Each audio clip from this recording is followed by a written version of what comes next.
The Constitution was written to protect us from the government we now have.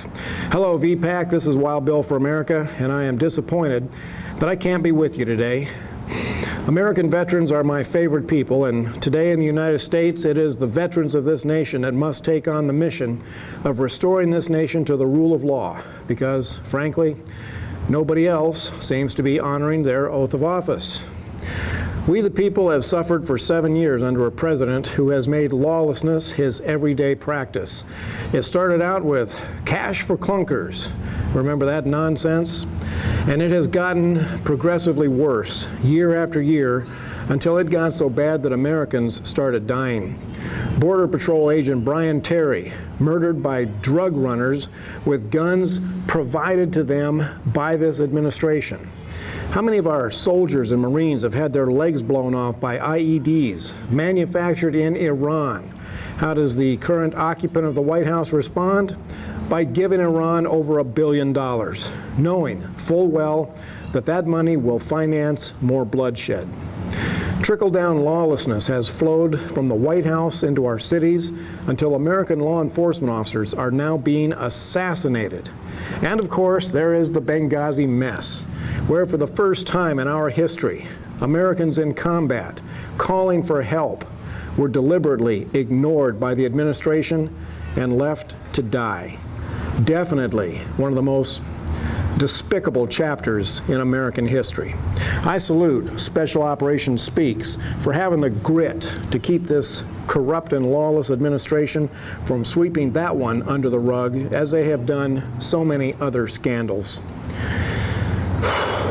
I remember a guy by the name of Richard Milhouse Nixon, who was literally hounded out of the presidency because people thought he knew something about a break-in at the Watergate Hotel, and he refused to hand over tapes of his private conversations. Today, America owes Richard Nixon an apology because of the monstrous corruption that we now tolerate in our White House. Mr. Obama committed more impeachable offenses within 2 years of taking office than Nixon did in his entire life. When the Benghazi investigation began to point towards the White House and Obama simply declared executive privilege, thus shutting down the investigation, he should have been impeached right then and there. But even worse than the lawlessness of this administration has been the total capitulation of the United States Congress. Even though there are some good representatives trying to do the right thing, the United States Congress has demonstrated nothing but cowardice and a complete disregard of their oath to uphold and defend the Constitution. I am more angry with them than I am with the Marxist occupation of the White House. What kind of message is the United States Congress sending? They're sending the message that any thug who wins the White House can get away with any crime they want. And that sets this nation on the road to destruction. Barack Obama could kill puppies on national TV with a hammer, and he would be hailed as a hero for making the world safer for cats.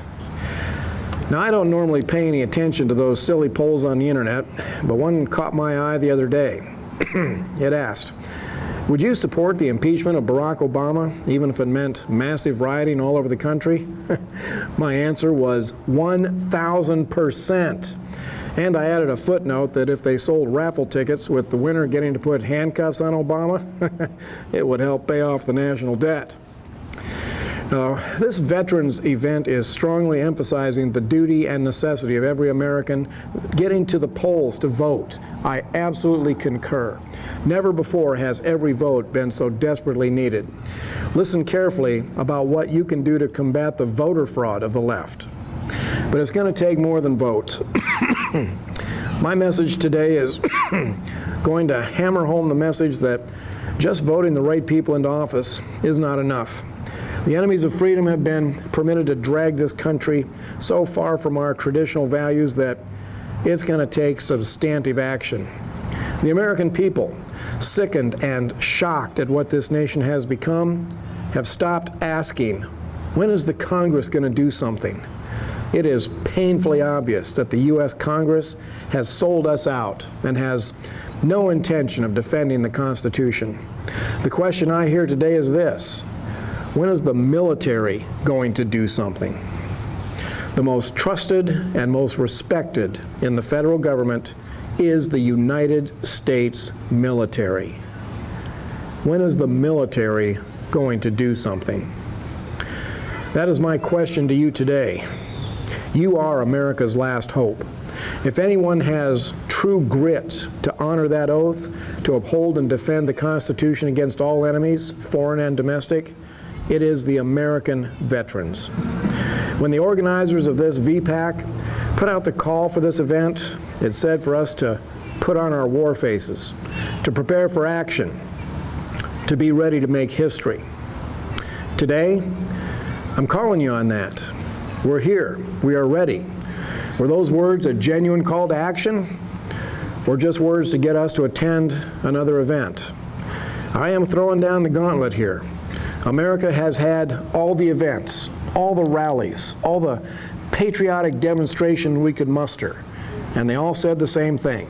Oh, somebody needs to do something. Somebody needs to take action. Don't let this Vpac be just another somebody needs to do something rally.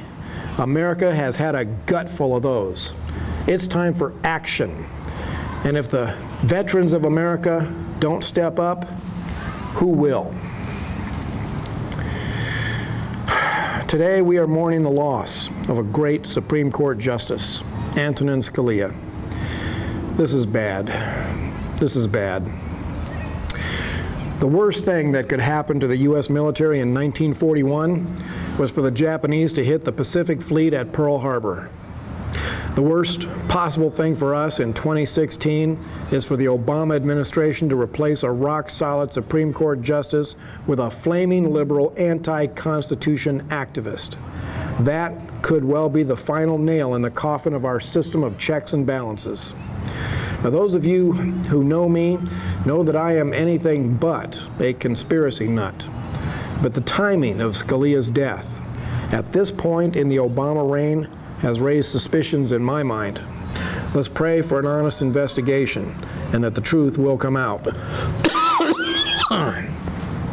The recent events up in Oregon says a lot. American ranchers that occupied government buildings demanding that government obey the law. It appears they didn't have much of a plan, but at least they took action. What is needed today is action with a rock-solid plan behind it. Action led by respected leaders with a proven track record of solid patriotic service. We need action that has been planned from beginning to end, with the logistics in place to accomplish the mission. A mission with clearly defined goals. You, the military commanders of America's finest, have the best leadership training in the world and are the world's best planners and organizers. There is nobody better equipped to accomplish the restoration of the USA. You see the problem. You have an oath to fulfill, and you have several million Americans ready to go, looking for leadership to lay out the mission to restore this nation to what the law requires it to be. The Constitution was written to protect us from the government we now have.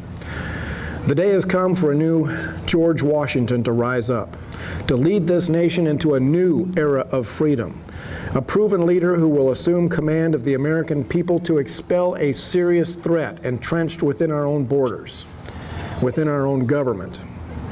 That oath that we have all sworn allegiance to uphold and defend the Constitution against all enemies, foreign and domestic. This day had to come, the day when that oath would be tested, the day when those words would demand to be defined and acted upon.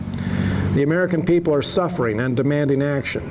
The law demands that action be taken. The Constitution is in need of an immediate defense. The blood of dead and wounded Americans is calling out to us, saying, no more lawlessness from Washington, D.C. And now, the most lawless president in American history is poised to turn the Supreme Court to his will, just like he has the Congress. Oh, I know Mitch McConnell says the Senate will block Obama from making a new appointment.